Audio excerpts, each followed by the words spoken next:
শুভ সকাল বন্ধুরা, কেমন আছো তোমরা সবাই? আশা করছি তোমরা যে যেখানেই আছো প্রত্যেকেই খুব ভালো আছো এবং সুস্থ আছো। আমিও বেশ ভালো আছি।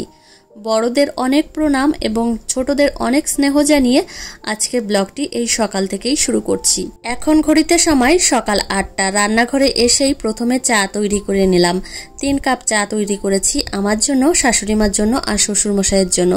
তো এই যে আমার জন্য চা নিয়ে নিলাম, এখন একটু বসে বসে খাবো। তো সকালের দিকে 1 কাপ চা খেলে প্রচুর পরিমাণে পজিটিভ এনার্জি পাই। এদিকে ওটসের প্যাকেটটা নিয়ে এসেছি। একজন দিদি ভাই আমাকে জিজ্ঞাসা করেছিলে যে ওটসের প্যাকেটের দাম কত নিয়েছে। তো এই ওটসের প্যাকেটের দাম নিয়েছে 112 টাকা। গতকাল রাতেই আমি ভেবে নিয়েছিলাম যে মাম্মামকে সকালবেলা ওটস খাওয়াবো।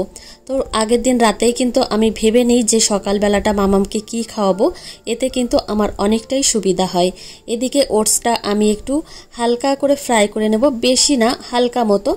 তো এদিকে চামচ দিয়ে ওটসটা একটু কোনো রকম নেড়ে চেড়েই কিন্তু জল দিয়ে দেব পরিমাণ মতো, তারপর কিন্তু একটু সিদ্ধ হতে দেব। তো এদিকে মামামের খাবারের রান্নার পাশাপাশি আমাদের খাবারটাও তৈরি করব। তো সকালবেলাটায় কিন্তু তেমন রান্নার চাপ নেই, কেননা গতকাল রাত্রে খিচুড়ি রান্না করেছিলাম, অনেকটা পরিমাণে খিচুড়ি রয়েছে। তো আমরা বাড়ির সকলে খিচুড়িই খাবো সকালবেলাটা, আর শ্বশুরমশাইয়ের জন্য শুধু রুটি বানাবো। আর আমাদের বাড়িতে খিচুড়ি খেতে সবাই প্রচণ্ড পছন্দ করে, সেই সঙ্গে কিন্তু আমার মেয়েও খিচুড়ি খাওয়া শিখেছে খুব ভালো করে। ওটসটা কিন্তু পরিমাণ মতো নেওয়া হয়ে গেছে। এখন আমি এই কৌটার মধ্যে রেখে দিচ্ছি, তারপর কিন্তু রেখে দেবো এই রান্নাঘরেই। আগে জানো তো মামামের সমস্ত খাবার আমাদের বেডরুমেই রেখে দিতাম, এখন কিন্তু এই রান্নাঘরেই রেখে দিই।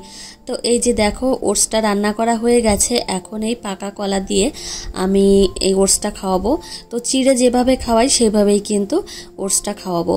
তো এভাবেই কিন্তু মামাম খেতে খুব পছন্দ করে। আর কলাটা দেখো এইভাবে আমি কাঁটা চামচ দিয়ে ভালো করে ম্যাশ করে নেব। আর খেজুর কিন্তু আমি জলে ভিজিয়ে রেখেছিলাম। তো খেজুরটাই যে দেখো জলে ভিজিয়ে রেখেছিলাম, এখন এর মধ্যে দিয়ে ভালো করে মেখে নেব। আর আজকেও কাউ মিল্ক দিলাম। গতকাল সন্ধ্যার সময় মাম্মামকে কাউ মিল্ক, সেই সঙ্গে পাকা আম আর মুড়ি দিয়ে খাইয়েছিলাম। আর যখন খাওয়াচ্ছিলাম তখন মনে মনে ভাবছিলাম যে কোনো যদি সমস্যা হয়, কেননা পাকা আম এর আগে কখনো খাওয়াইনি, এই যেই প্রথম। আর কালকেই গতকালকেই প্রথম খাইয়েছি, ওই জন্য একটু টেনশন ছিল। কিন্তু সকালের দিকে একদমই ঠিক ছিল, পটিটাও ঠিকঠাক করেছিল। তো কোনো টেনশনই নেই। জানো তো, যে কোনো খাবারই বাচ্চাদের প্রথম 1 বা 2 বার খাইয়ে দেখতে হয়, তাহলে কিন্তু বোঝা যায় যে খাবারটা ওদের শ্যুট হয়েছে। তো আমি ওইভাবেই কিন্তু মামামকে যে কোনো খাবার খাইয়ে আগে দেখি যে ওর খাবারটা কি ভালো লাগে, কি ওর শরীরে শ্যুট হয়েছে কিনা।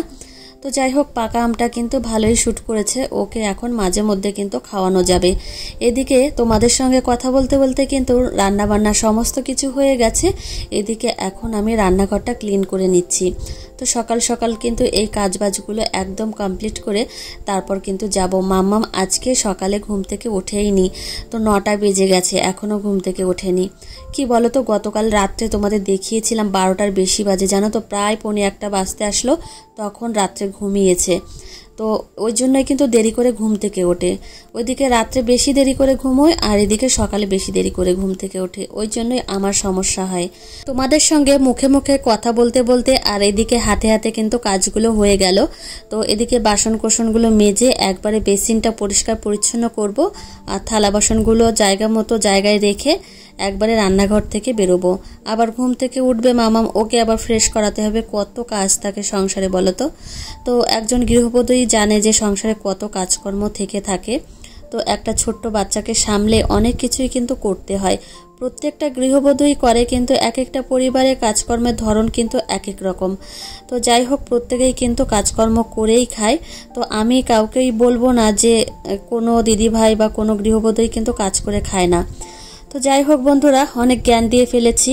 তো এদিকে দেখো আমি রান্নাঘরটা সুন্দর করে পরিষ্কার করে নিয়েছি। আর সত্যি কথা বলতে রান্নাঘর পরিষ্কার পরিচ্ছন্ন থাকলে এখানে আসলেও কিন্তু একটা আলাদা শান্তি অনুভব হয়। তো ওইদিকে রান্নাঘরের কাজকর্ম সবই হয়ে গেছে, আর বিশেষ করে মামামের খাবারটা তৈরি করা হয়ে গেছে জন্য আমি অনেকটা নিশ্চিন্ত মনে কিন্তু কাজবাজগুলো করছি। তো এদিকে বাসন কোসনগুলো গোছাতে এসেছি। দেখো এখানে টেবিলটা একদমই এলোমেলো হয়ে রয়েছে, বাসনপত্র ছড়িয়ে ছিটিয়ে রয়েছে। এখন এই জায়গাটা গুছিয়ে আমি আবার স্নান করে তারপর কিন্তু পুজোটা করব। তো তো এইভাবেই কিন্তু সংসারের কাজগুলো আমি একটু টার্গেট নিয়ে করে থাকি।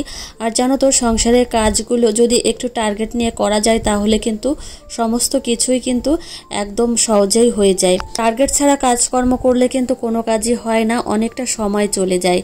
তো এই হচ্ছে ব্যাপার। তো এদিকে আমি জায়গাটা এখন মুছে পরিষ্কার করে নিচ্ছি।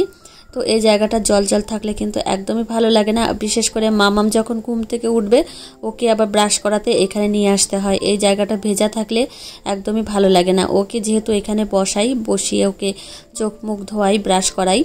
তো এদিকে বাসন কোসনগুলো দেখো একদম ভালোভাবে সুন্দরভাবে সাজিয়ে রেখেছি। মিস্ত্রিদের জন্য চা তৈরি করা হয়ে গেছে। প্রথমে ভেবেছিলাম যে রান্নাঘর থেকে বেরিয়ে আগে স্নান করে নেব, পরে ভাবলাম যে না, চাটা আগে দিয়ে আসি, কেননা চাটা এই সকাল সকাল না দিলে পরে আবার দিতে ভুলে যাই। তো এদিকে আমি দোতলায় চলে এসেছি আর তোমাদের একটু চারিপাশটা দেখালাম। তো কাজকর্ম কিন্তু শেষই হচ্ছে না, উপরন্তু আরও বেড়েই চলেছে। এদিকে দেখো এই ক্যাবিনেটগুলো কিন্তু রান্নাঘরের জন্য তৈরি করছে। আর একটা বিষয় কি জানো তো, রান্নাঘরে এখন আবার তোমাদের দাদাভাই বলছে যে স্লিং করবে, কেননা এই রান্নাঘরে স্লিং করা নেই। তো এদিকে রান্নাঘরটা একটু ঘুরে ঘুরে দেখছিলাম, প্রচণ্ড পরিমাণে ধুলো জমেছে, একদম এত পরিমাণে নোংরা হয়েছে সে কথার বলার মতো নেই। আর আরেকটা বিষয়, এখন পরিষ্কার করা যাবেও না, এত পরিমাণে নোংরা। যতদিন না কাজকর্ম শেষ হবে ততদিন কিন্তু পরিষ্কার করাই যাবে না। তো দোতলা থেকে নিচে চলে এসেছি, এসেই আমার রুমে আসলাম, দেখলাম যে মামাম এইরকমভাবে রয়েছে। তো ওর ঘুমটা ভাঙেনি, তেমন ভালোভাবে ভাঙেনি, একবার তাকাচ্ছে আর একবার ঘুমোচ্ছে। তো যাই হোক, মামামকে বারবার ডাকছি, তো এই যে উঠলো। তো ওকে আবার ফ্রেশ করাতে হবে, সেই সঙ্গে আবার দাঁত ব্রাশ করাতে হবে, তারপর কিন্তু সকালের খাবারটা খাওয়াবো। তো এদিকে মামামকে কিন্তু আমি এখন সকালের খাবারটা খাইয়ে দিচ্ছি। তো সকালে ওটস তৈরি করে রেখেছিলাম, সেটাই কিন্তু এখন এই যে খাইয়ে দিচ্ছি। মামাম কিন্তু ওটস খেতেও বেশ পছন্দ করে। মামামকে এদিকে খাওয়াচ্ছি। আর চলো তোমাদের একটা প্রশ্নের উত্তর দেওয়া যাক। প্রিয়া নামে একজন বোন আমাকে জিজ্ঞাসা করেছিলেন মামামকে আমরা কি হোমিওপ্যাথিক না অ্যালোপ্যাথিক ডক্টর দেখাই। তো আমার মেয়েকে কিন্তু অ্যালোপ্যাথিক ডক্টর দেখাই। তো যাই হোক, তোমার প্রশ্নের উত্তর তুমি পেয়ে গেলে। আর এদিকে দেখো মামাম এখন ওর বাপের বাইকে করে এই যে যাচ্ছে। প্রত্যেক দিন কিন্তু এই কাজটি নিয়ম করে করতেই থাকে। এখন দেখো এই যে দৌড়ে দৌড়ে আসছে। ওর বাপে আজকে এতই কিন্তু ব্যস্ত ছিল, চপ্পলটাও পরানো হয়নি মামামকে। তো আমি সকাল সকাল স্নান করে নিয়েছি, এই যে ঠাকুর পুজোটাও করে নিলাম। তো কি জানো তো, সকালের দিকে রান্না বান্না, সেই সঙ্গে পুজো, স্নান আর মেয়েকে যদি সকালে খাওয়ানো হয়ে যায় তাহলে কিন্তু সংসারে অর্ধেকটা কাজই হয়ে যায়। এখন ঘড়িতে সময় সকাল 11:15। এই যে আবার রান্নাঘরে এসেছি, মামামকে আজকে লিচুর শরবত করে খাওয়াবো। আসলে কি জানো তো, প্রত্যেক দিনই ওকে প্রায় মৌসম্বি লেবুর রসটাই খাওয়াচ্ছি। তো আজকে ভাবলাম যে লিচুর রসটাই খাওয়ানো যাক। এদিকে আমি লিচুগুলোর খোসা ছাড়িয়ে নিচ্ছি। আর এটা কিন্তু সিজনের ফল, তো এই ফলটা কিন্তু মামামকে খাওয়াবো। আর প্রথমে কিন্তু এই ফলটা খাবে, এর আগে কিন্তু ও খায়নি। লিচুগুলো কিন্তু প্রচণ্ডই মিষ্টি ছিল, তো আমরা প্রথমেই খেয়েছি। আর এইগুলো কিন্তু মামামের জন্য রেখেছিলাম সাইড করে। তো এদিকে লিচুর বীজগুলো কিন্তু আমি এখন বের করে নিচ্ছি। আর আরেকটা বিষয় তোমাদেরকেও বলে দিই, তোমরা যারা আমার ভিডিও দেখো তোমাদের ঘরে হয়তো ছোট্ট বাচ্চা আছে যারা লিচু খেতে খুবই পছন্দ করে, তাদের অবশ্যই বলবো বাচ্চাদের যখন লিচু দেবে তখন কিন্তু এই বীজটা ফেলে দেবে। কেননা এই বীজ শুধু লিচুটা খেতে গেলে অনেক সময় কি হয়, লিচুর বীজটা গলায় আটকে যায়। ওই জন্যই কিন্তু বাচ্চাদের যখনই লিচু দেবে তখন কিন্তু বীজগুলো আগে বাইরে ফেলে দেবে, তারপর কিন্তু বাচ্চাকে লিচুর যে শ্বাসটা সেটা খেতে দেবে। তো এদিকে দেখো লিচুর রসটা বের করা হয়ে গেছে, দেখো কতটা বেরিয়েছে। এটা কিন্তু মামামকে খাইয়ে দেব। আর প্রচণ্ড মিষ্টি কিন্তু লিচুগুলো। মামামকে লিচু ড্রিঙ্কটা খাওয়ানো হয়ে গেছে, এখন এসেছি উঠানে।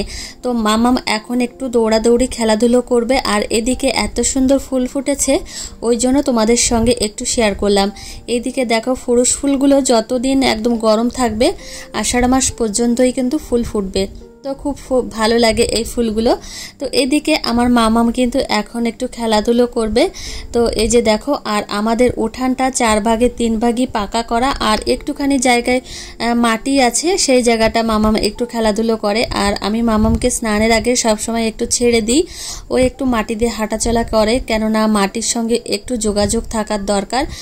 আজকে কিন্তু একদমই মেঘলা মেঘলা ওয়েদার, আর একটুও রোদের তেজ নেই। তো এদিকে বাথটবের মধ্যে জল দিয়ে দিয়েছি মামামকে স্নান করাবো জন্য, আর গিজার থেকে একটু গরম জল আনবো, মিশিয়ে মামামকে স্নান করাবো। এদিকে মামামকে স্নান করিয়ে নিয়ে এসেছি ঘরে, তো মামামকে রেডিও করে দিয়েছি, এখন কিন্তু ঘুমোবে। এখন ঘড়িতে সময় দুপুর 2টো। মামামকে এখন আমি ভাতটা খাওয়াবো, মানে দুপুরের খাওয়াটা আজকে মামামকে খাওয়াবো তেলাপিয়া মাছ দিয়ে উচ্ছে আলু দিয়ে তরকারি। এই যে মামামের ভাতটা কিন্তু রেডি করে নিয়েছি। তো চলো আমার প্রিয় বন্ধুরা, আজকের ব্লগটি এখানেই শেষ করছি। তোমাদের কেমন লাগলো অবশ্যই কিন্তু জানিও, আর ভালো লাগলে একটা লাইক কমেন্ট করতে ভুলো না। আর দেখা হবে তোমাদের সঙ্গে পরে ব্লগে। টাটা বন্ধুরা।